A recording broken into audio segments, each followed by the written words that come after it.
You know that feeling, right?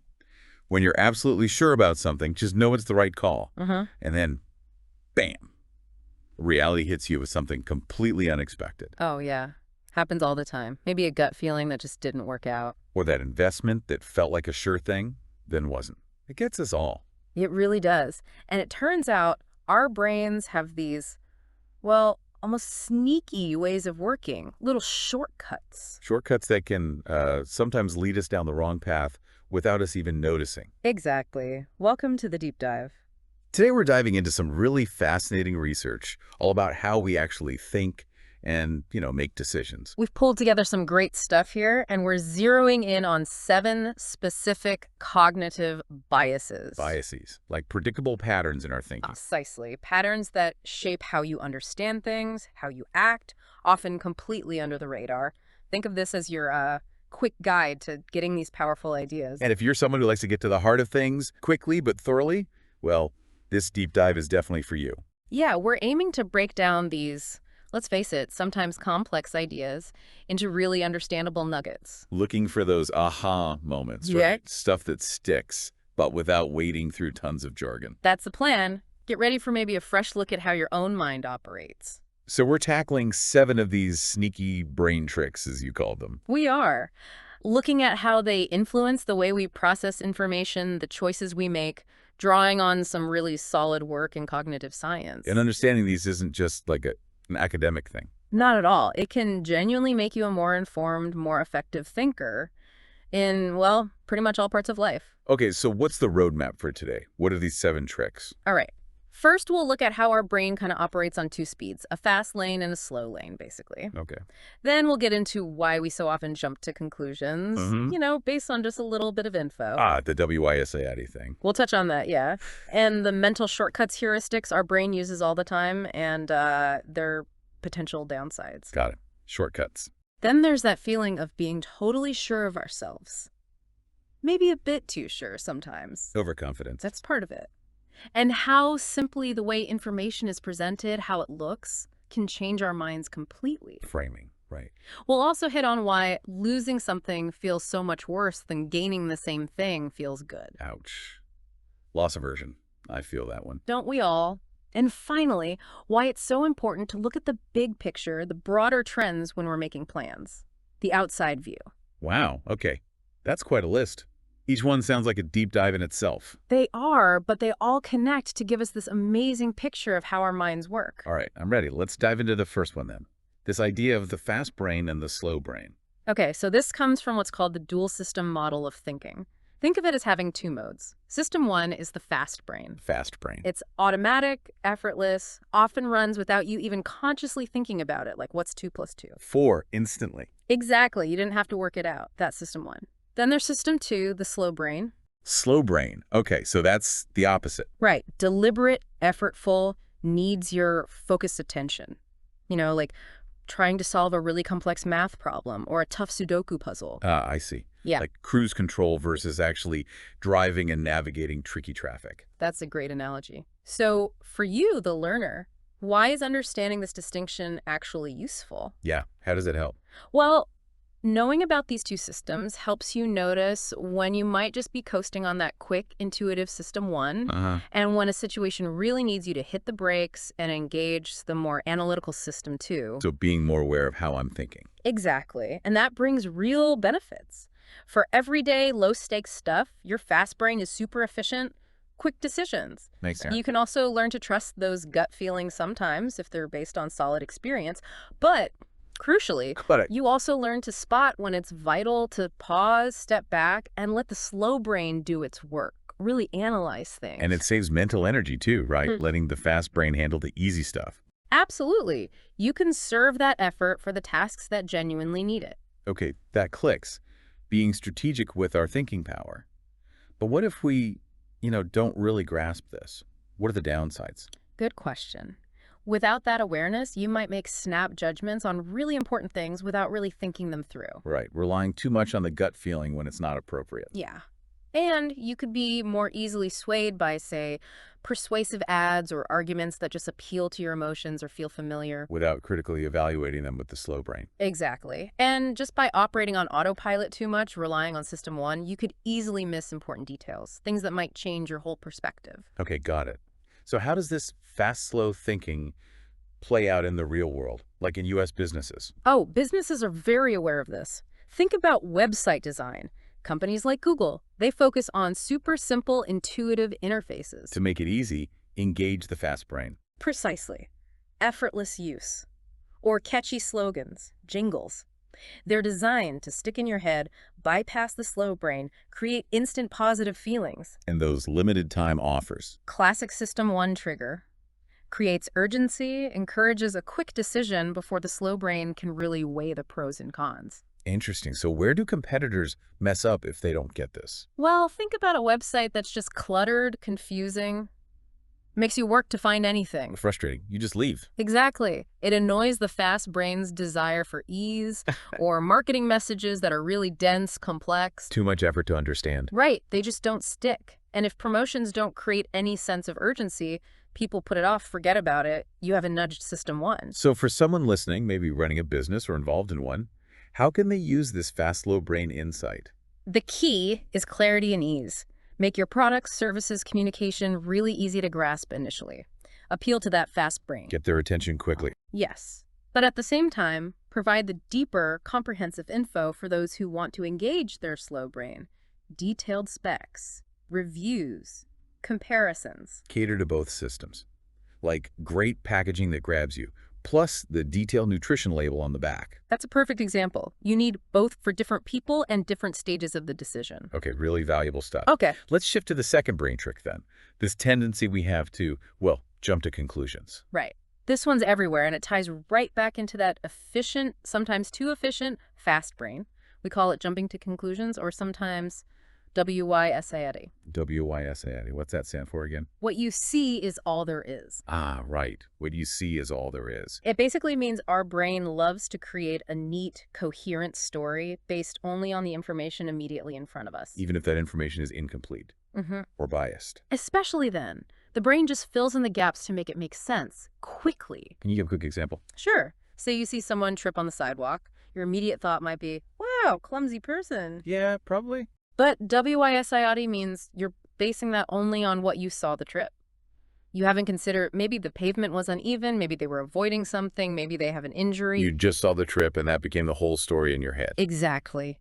Your brain jumped to the simplest conclusion based on limited data. We build a narrative with just the visible pieces, ignoring what might be missing. Okay. So for the learner, what's the upside of not doing that? Of resisting the jump? Well, if you consciously fight that urge, you start forming more balanced, fairer views of things. Situations, people. More objective. Yeah, you become open to multiple explanations, other possibilities, which, by the way, is great for creativity and problem solving. Interesting. And crucially, you avoid a lot of misunderstandings if you make an effort to get more info before you react. Makes sense. Slow down, gather more facts. What about the dangers of always operating on WYSIAD? Oh, the risks are significant. If you consistently assume what you see is the whole story, you're likely making wrong assumptions all the time. About customers, market trends, why something succeeded or failed. All of the above. You risk overlooking vital information that could completely change your understanding. And over time, it leads to a very simplistic, often flawed view of how complex things really are. Okay, so how do successful U.S. companies try to fight against this, to avoid jumping to conclusions? Many really successful ones emphasize rigorous data collection. Think Amazon again. They collect vast amounts of data before big moves. To avoid relying on just a few anecdotes or assumptions? Exactly. Thorough market research is key too. Testing ideas with diverse groups to get a much fuller picture, not just relying on internal opinions. Getting outside your own bubble. Right, and actively building teams with diverse perspectives. People who see things differently challenge those initial easy interpretations. It helps spot the blind spots WYSIAD creates. And the flip side, competitors who don't do this, what mistakes do they make? You see products launched based on feedback from 5 people who all think the same way. Ignoring the wider market. Yeah. Or making huge strategic bets based on a couple of success stories they heard rather than broad data. Big waste of resources often follows. And teens without diverse views. They fall into groupthink. Everyone reinforces the first conclusion. Nobody challenges it, even if it's flawed. Classic Wysogeny trap. So applying this, how can the learner use this understanding for, say, business success? It's about consciously resisting that first, easy conclusion. Train yourself to ask, what am I not seeing? What other information do I need? Be proactive in seeking out different data, different viewpoints. Yes. Challenge your own assumptions before making the big call. Like before launching that marketing campaign, don't just go with your gut. Do the research, look at competitors, maybe test it small first. Exactly. Get more of the picture, fight the Wysogeny urge. Okay, clear. Let's move on to number 3. These mental shortcuts, the heuristics. Right, heuristics. Basically, they're rules of thumb our brain uses to simplify complex decisions, especially when we're short on time or information. So they're way helpful, making things faster. Often, yes, they're efficient. But the catch is they can also introduce predictable biases into our thinking. We'll focus on 2 big ones. Okay.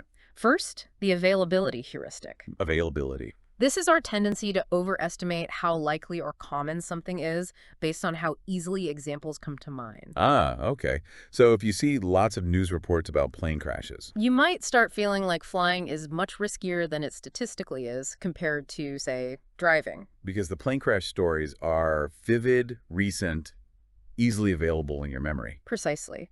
Vividness, recency, emotional impact, they all make things seem more probable than they might be. Got it. What's the second heuristic? Anchoring. This is where we tend to rely way too heavily on the very first piece of information we receive, the anchor, when making judgments or estimates later on. Even if that first piece of info isn't really relevant. Often, yes. It just sticks in our mind and influences everything that follows. Think negotiations. Right. The first price mentioned, even if it's crazy high or low. It sets the stage. It anchors the whole discussion, often pulling the final number closer to it than it might otherwise have been. Sets a psychological benchmark. So for the learner, understanding availability and anchoring, what's the benefit? Well, recognizing them helps you anticipate biases. Yeah. In your own thinking and in others. See where judgments might be getting skewed. Yeah. You can also learn to frame your own information more effectively, maybe using these ethically. And you start to understand why people react in ways that seem, well, irrational sometimes. And the downside of not being aware of these. You're more likely to make poor judgments based on easily recalled but rare events. That's availability. Like over-insuring against minor risks you just heard about. Could be. Or in negotiations, you get suckered by an irrelevant first offer that's anchoring. Basically, you fail to spot systematic biases in your own thinking. Okay. So how are U.S. businesses using these heuristics? Give us some examples. Availability is huge in marketing. Think Apple highlighting glowing customer reviews and success stories. Makes those positive outcomes feel common, easily available mentally. Exactly. For anchoring, that suggested retail price, or MSRP, is a classic, sets a high anchor. Making the actual sale price look like a great deal. Right, and just making ads really memorable, emotionally engaging, that leverages availability, too. If it sticks in your head, it influences you later. So what mistakes are competitors making if they ignore these? Well, if you just present dry facts and figures, no stories, no emotion, your message just doesn't stick. You're ignoring availability. Bland and forgettable. Yep. Or starting a negotiation with a really weak first offer. You've missed the chance to set a favorable anchor. You've anchored low, working against yourself. Right. And just generally creating uninspired advertising that doesn't connect emotionally fails to leverage memory and availability. So applying this, how can the learner use this knowledge of heuristics effectively? First step is awareness. Yeah. Be conscious of how availability and anchoring might be swaying decisions, yours and others. Then, strategically use vivid examples, stories, testimonials to make your positive points memorable and available. And use anchoring smartly in pricing and negotiations. Yes. But, and this is important, also be critical. Watch out for when these shortcuts might be leading you or others into biased thinking, especially on big decisions. It's a balance. Use them wisely, but also guard against them. Like that car dealer example. Great reviews visible, availability, starts with a higher price, anchoring. Perfect example of using both strategically. All right, let's tackle number 4. Feeling a bit too sure of ourselves, overconfidence, and illusions. Yeah, this is a big area. It covers a few related things. One is the illusion of understanding. The illusion of understanding. That's our tendency to think we know why past events happen much better than we actually do. We look back, create a neat story. Often downplaying the role of luck or complexity. Exactly. We oversimplify, like looking back at a huge success and thinking, it was those 5 specific decisions, when maybe market timing was just incredibly lucky. We feel like we understood it perfectly after the fact. Right. Then there's the illusion of validity. Okay, what's that? That's when we feel overly confident in our predictions or judgments, even when they're based on pretty flimsy or flawed information. Like the stock picker who did minimal research, but is convinced they found the next big winner. That's a classic case. The feeling of certainty is disconnected from the actual evidence or probability. So for the learner, what's the advantage of being aware of these overconfidence traps? Well, knowing about them helps you build more realistic plans and forecasts. You start acknowledging uncertainty more. Less likely to assume everything will go perfectly. Right. You also become more open to feedback, more willing to learn from mistakes instead of just blaming external factors when things go wrong. More humility. And crucially, recognizing the limits of your knowledge helps you avoid taking unnecessary, potentially disastrous risks based on false certainty. And the dangers of not being aware if we just stay overconfident. You end up underestimating luck and external forces all the time. You might ignore warning signs or people disagreeing with you because you're so sure you're right. Confirmation bias feeds into this too, I bet. Absolutely. And it can lead individuals or companies to take on massive projects with a really low chance of success, just fueled by that inflated sense of certainty. So how do smart U.S. businesses try to counteract this to keep overconfidence in check? Many use really rigorous risk assessment processes. Especially in finance or big engineering projects, they try to systematically challenge assumptions. Build in checks and balances. Yeah. And techniques like the pre-mortem are fascinating. Pre-mortem, what's that? Before you even start a project, the team gets together and pretends it has already failed miserably. Okay. Then they brainstorm all the reasons why it might have failed. It forces people to think critically about potential pitfalls before they're emotionally invested and overconfident. Wow, that's clever. Surface the risks early. Exactly, and just tracking past predictions, analyzing where forecasts went wrong, that provides essential feedback to calibrate future judgments. Learning from mistakes to reduce future overconfidence. What about competitors who don't do this? What mistakes follow?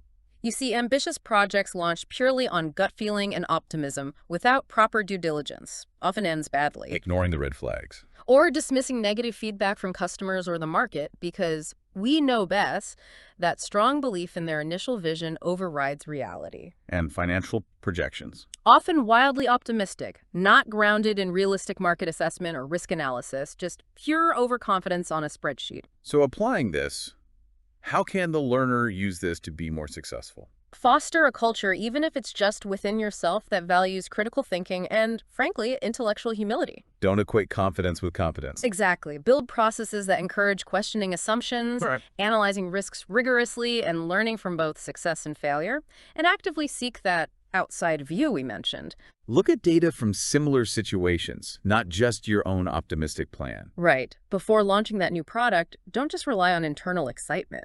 Look at the failure rates for similar products in the past. Temper that enthusiasm with reality. Okay, powerful stuff. Let's move to number 5. How things look. Framing. Right, framing.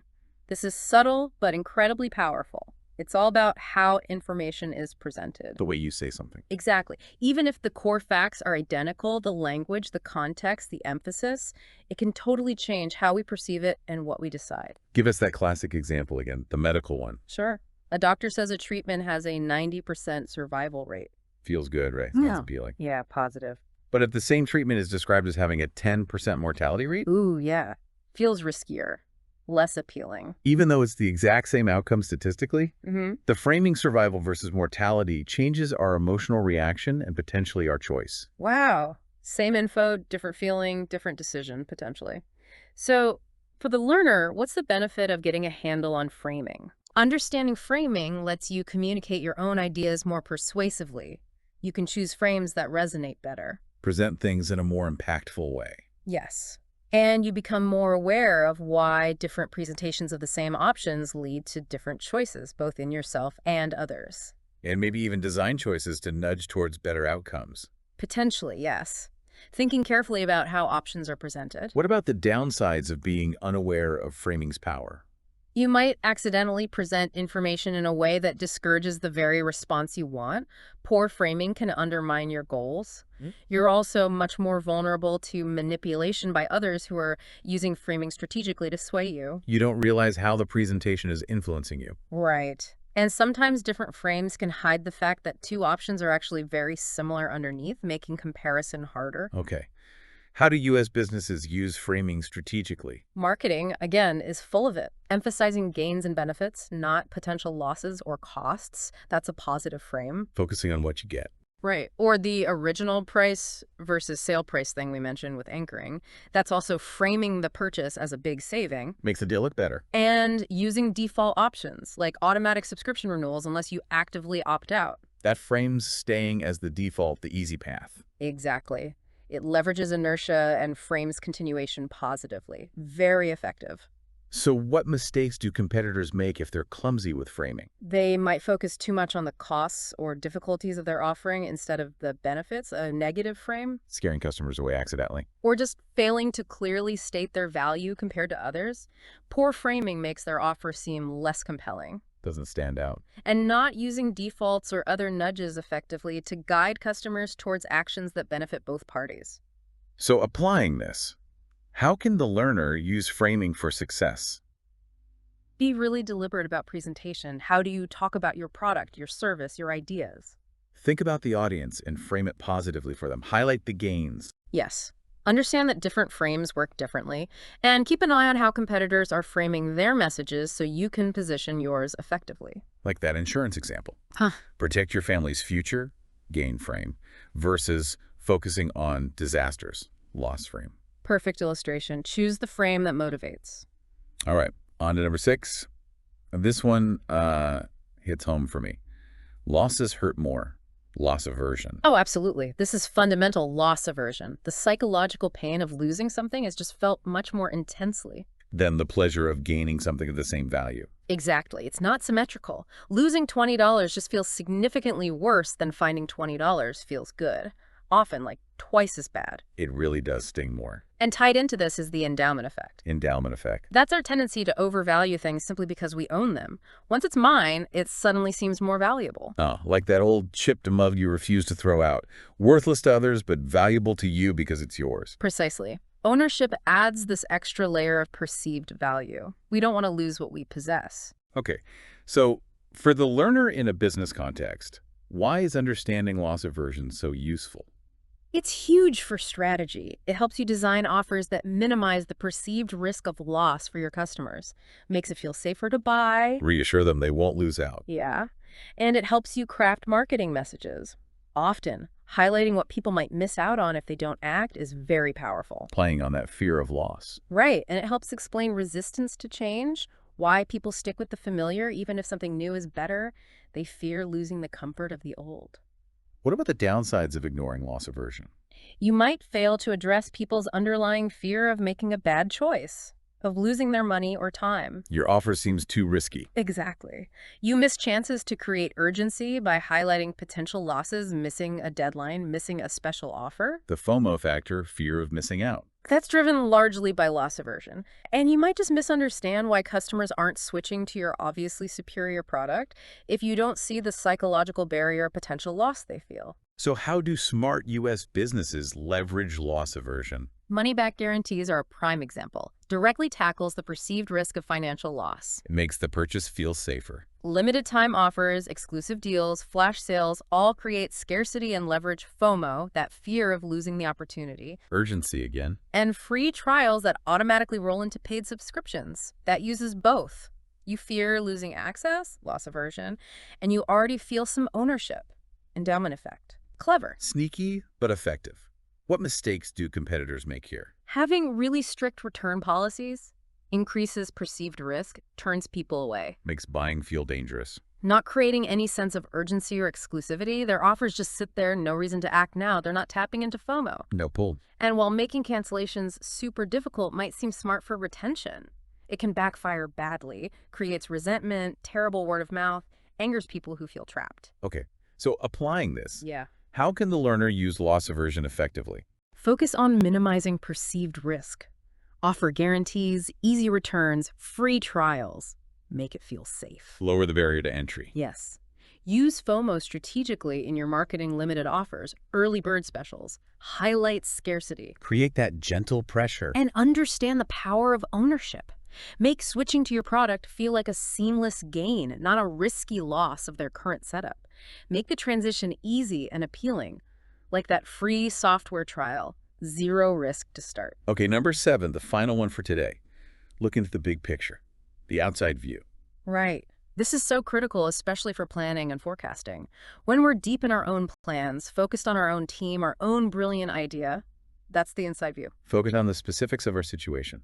Optimistic, usually. Usually very optimistic. The outside view is about consciously stepping back, looking at the statistics, the outcomes from similar situations that have happened before. So if I'm launching, say, a new restaurant, the inside view is my unique concept, my great chef, my location. Right. Your specific, detailed plan. The outside view would be, what's the actual success rate for new restaurants in this city in the last 5 years? Exactly. Considering the base rates, what usually happens in similar cases, it often provides a much more sobering, realistic perspective. Grounds your optimism in reality. Okay, so for the learner, what's the benefit of deliberately taking this outside view? Huge benefits for accuracy. You make much better predictions about timelines, costs, likelihood of success. Avoids that common trap, the planning fallacy. Precisely. That tendency to always underestimate how long things will take and how much they'll cost.